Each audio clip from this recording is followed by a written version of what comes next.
All right, so today I'm going to be talking about something a little bit different. I'm going to be talking about virality and the concept of going viral. And so when I first started creating content, that was the only thing on my mind is how can I create content that is going to go viral? And, I've had a couple pieces that have done pretty well, 30,000, 40,000, 50,000 views. But the reality is when that happens, very little changes. People think that I'm going to create this one piece of viral content and it's going to change the course of my career, and that is not the case. And so when I sit down with people and I have coffee with people, one of the main things that people ask is like, how can I get more views? How can I get more comments? How can I get more likes?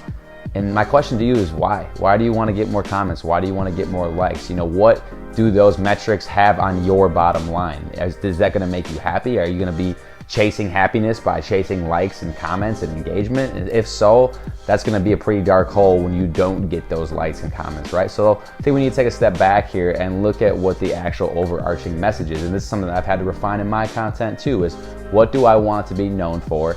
And how can I resonate with more people that I'm trying to build an audience with, right? And so they always say that if your content's for everybody, it's for nobody, right?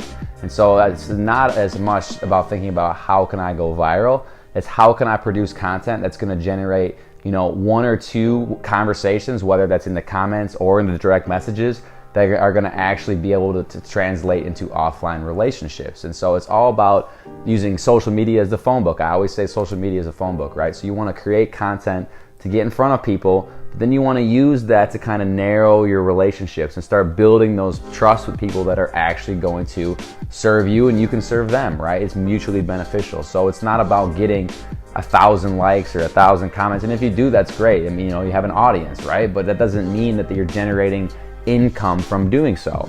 I mean, obviously, the more you can touch, the better, right? But at the same time, you'd rather have a small, little, dense group of followers that are 100% bought into you than having a million that don't care what you do at all. They're just liking your stuff, right?